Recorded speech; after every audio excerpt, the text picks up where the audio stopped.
Hello viewers, আসসালামু আলাইকুম। আপনারা সবাই কেমন আছেন? আশা করি সবাই ভালো আছেন। আল্লাহর রহমতে আমিও আপনাদের দোয়ায় আলহামদুলিল্লাহ অনেক ভালো আছি। তো আজকে কি বিষয় নিয়ে আলোচনা করব আপনারা ভিডিও টাইটেল দেখে বুঝতে পেরেছেন। আমরা যারা বাংলাদেশি ইতালি নাম শুনি নাই এমন খুব কম মানুষই আছে। ইতালি হচ্ছে one of the best Europe country. Italy দেশটা অনেক সুন্দর দেশ।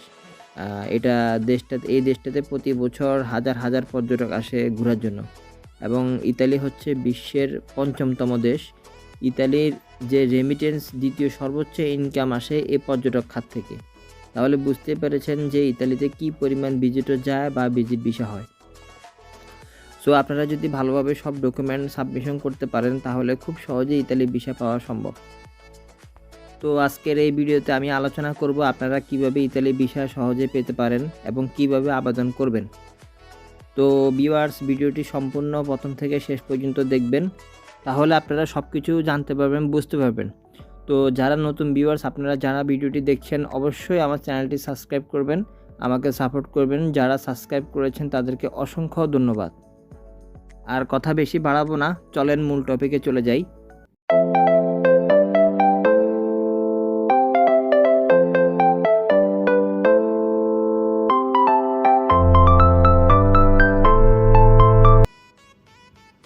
আমি কিন্তু শুরুতেই বলেছি ইতালির যে একটা ইনকাম সেটা আসে পর্যটক খাত থেকে। তারা কিন্তু প্রচুর পরিমাণ ভিজিট ভিসা দিয়ে থাকে। বর্তমানে যে করোনা সিচুয়েশন, এই সিচুয়েশনের কারণে তাদের যে পর্যটন খাতটি খুবই ক্ষতি সম্মুখীন হয়ে পড়েছে, যার কারণে ভিজিট ভিসায় আবার পুনরায় চালু করে দেওয়া হয়েছে। এখন চাইলে আপনারাও বাংলাদেশ থেকে অ্যাপ্লাই করতে পারবেন, ভিজিট ভিসা নিয়ে ইতালিতে আসতে পারবেন। তো যারা ইতালি ভিসার জন্য অ্যাপ্লাই করার চিন্তা ভাবনা করছেন তারা কি ডকুমেন্ট তৈরি করবেন, কি ডকুমেন্ট লাগবে। প্রথমে হচ্ছে পাসপোর্ট তো অ্যাপ্লাই করার জন্য অবশ্যই লাগবে। পাসপোর্টের মেয়াদ কিন্তু অবশ্যই 6 মাস থাকতে হবে। 6 মাসের কম মেয়াদ হলে আপনারা অ্যাপ্লাই করতে পারবেন না এবং অ্যাপ্লাই করলেও আপনারা ভিসা পাবেন না। সো আপনার যখন অ্যাপ্লাই করবেন তখন কিন্তু আপনারা এই জিনিসটা অবশ্যই চেক করে নেবেন যে পাসপোর্টে 6 মাস মেয়াদ আছে কি না। 6 মান্থ মেয়াদ না থাকলে আদারওয়াইজ আপনার ফাইলটা কিন্তু রিফিউজ হয়ে যাবে। আর ফাইল যদি একবার রিফিউজ হয়ে যায় সেক্ষেত্রে আগামী 6 মাসের মধ্যে ভিসা পাওয়ার সম্ভাবনা খুবই কম। এই বিষয়টা অবশ্যই মাথায় রাখবেন। সো আপনারা যখন সাবমিশন করবেন আপনারা অবশ্যই সবগুলোই ডকুমেন্ট খুব ভালোভাবে চেক করে নেবেন, তারপর আপনারা সাবমিশন করবেন। এরপর হচ্ছে আপনাদের যে ছবি, ইতালির ক্ষেত্রে ছবি লাগবে 35x45। এটা ইউরোপের ম্যাক্সিমাম দেশে একটা সাইজে হয়ে থাকে, তো এটা হচ্ছে 35x45। তো আপনারা যখন ফাইল সাবমিশন করবেন অবশ্যই 35x45 ছবি প্রিন্ট করে সেটা ফাইলের সাথে অ্যাড করে দিবেন। তবে আবার নর্মালি কিন্তু ইতালি এমবেসি ছবিগুলো রাখে না। ওরা কি করে, আপনি যখন সাবমিশন করতে যাবেন তারাই কিন্তু ছবি উঠায় নেয় এবং সেই ছবিগুলোই কিন্তু ভিসা কপির মধ্যে আসে। তারপরেও আপনারা যখন ফাইল রেডি করে ফাইল সাবমিশন করবেন অবশ্যই ছবি জমা দিয়ে দিবেন। এরপর হচ্ছে আপনার ইনভিটেশন, যেটা ইনভিটেশনটা কিন্তু অবশ্যই খুবই গুরুত্বপূর্ণ, কারণ আপনি যদি ভালোভাবে ইনভিটেশন শো করতে না পারেন সেক্ষেত্রে আপনারা ভিসা না পাওয়ার সম্ভাবনা খুবই কম। যারা ট্যুর ভিসা অ্যাপ্লাই করবেন আপনারা ভালো একটা ট্যুর প্ল্যান করে কোথায় কোথায় যাবেন সেখানকার হোটেল বা লোকাল এজেন্সি বলেন ভালো ট্যুর প্ল্যান করে স্ট্রং একটা ইনভিটেশন নিয়ে আসবেন, সেক্ষেত্রে আপনার ভিসা পাওয়ার সম্ভাবনা খুবই বেশি। তারপর হচ্ছে প্রফেশনাল, যেমন প্রফেশনাল ডকুমেন্টটা এটা অনেক গুরুত্বপূর্ণ। আপনারা যারা চাকরিজীবী, আপনারা যে কোম্পানিতে জব করেন সেই কোম্পানি থেকে অবশ্যই একটা নো অবজেকশন সার্টিফিকেট নিতে হবে। সো এটা যদি আপনারা এমবেসিতে শো করতে না পারেন তাহলে কিন্তু ভিসা পাবেন না। আপনারা যারা চাকরিজীবী আছেন ভিসা অ্যাপ্লাই করার আগে অবশ্যই জেনে নেবেন যে কোম্পানি আপনাকে নো অবজেকশন সার্টিফিকেট দিবে কিনা, এই বিষয়টা ক্লিয়ার হয়ে নেবেন।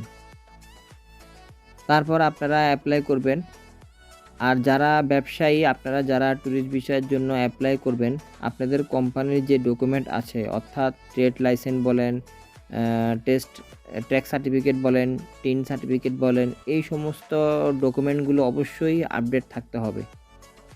আপনারা যখন অ্যাপ্লাই করবেন সব ডকুমেন্টগুলো আপডেট চেক করে নেবেন। এবার হচ্ছে ব্যাঙ্ক স্টেটমেন্ট।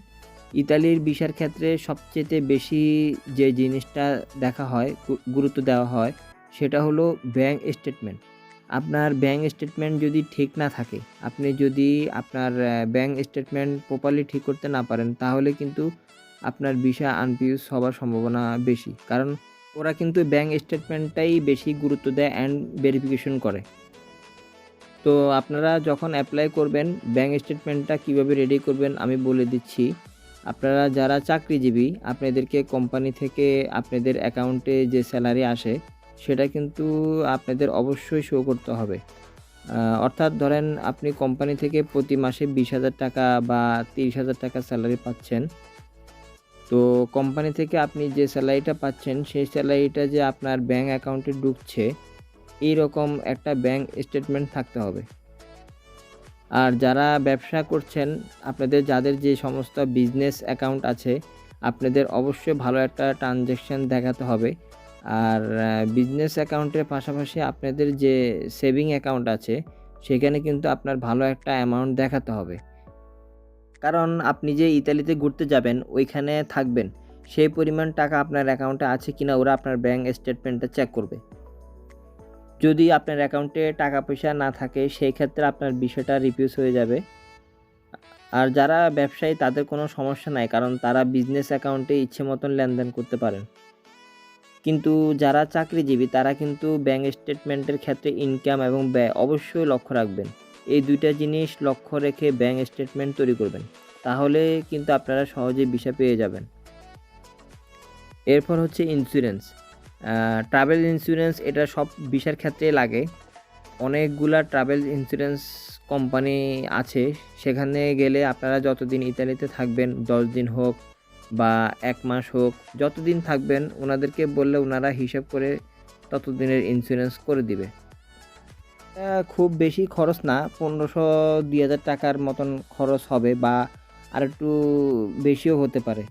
সো আপনারা ট্রাভেল ইন্স্যুরেন্সটা অবশ্যই করে নেবেন। অবশ্যই আপনারা জেনুইন ইন্স্যুরেন্স দিবেন, কোনো রকম ফেক ডকুমেন্ট কিন্তু আপনারা সাবমিশন করবেন না।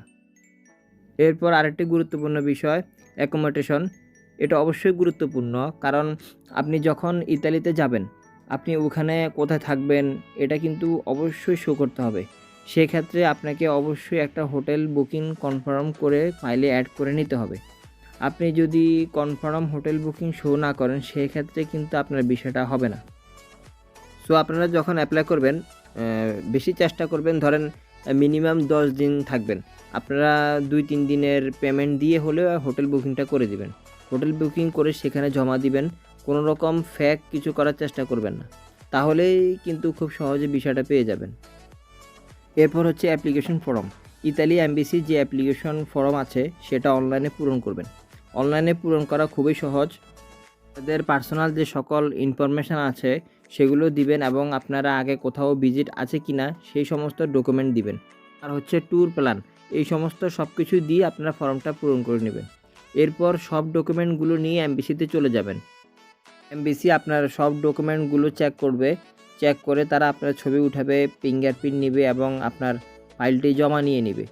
এরপর আপনাকে হয়তো কিছু কোশ্চেন করবে, আপনি যেমন আপনি কি করেন না করেন, ইতালিতে কেন যাবেন, কতদিন থাকবেন, এই সমস্ত বিষয়গুলো জিজ্ঞেস করবে। ফাইল জমা দিয়ে আসার পর বেশি সময় লাগে না, আপনাকে ফোন করবে বা ইমেল দিবে যে আপনার ফাইল ডেলিভারি দেওয়ার জন্য রেডি। তখন আপনি এমবাসিতে চলে যাবেন, যে আপনার ফাইলটি উঠিয়ে নিয়ে আসবেন। যদি আপনার ভিসা পেয়ে যান, তো সেদিন থেকে টিকিট করে আপনারা চলে যেতে পারবেন। আর একটি কথা, আপনারা যখন যাবেন সেই ক্ষেত্রে একটি নেগেটিভ কোভিড-19 একটি সার্টিফিকেট নিতে হবে। সেটা নিয়েই কিন্তু আপনাকে 24 ঘন্টার মধ্যে অ্যাপ্লাই করে যেতে হবে। আশা করি আপনাদের সবাইকে বোঝাতে পেরেছি। যদি ভিডিওটি ভালো লেগে থাকে অবশ্যই লাইক করবেন, শেয়ার করবেন, সাবস্ক্রাইব করবেন। আর যদি আপনাদের কোনো প্রশ্ন থাকে অবশ্যই কমেন্ট বক্সে কমেন্ট করবেন। আমি আপনাদের কমেন্টের উত্তর দেওয়ার জন্য যথেষ্ট চেষ্টা করব। তো সবাই ভালো থাকবেন, সুস্থ থাকবেন। ধন্যবাদ।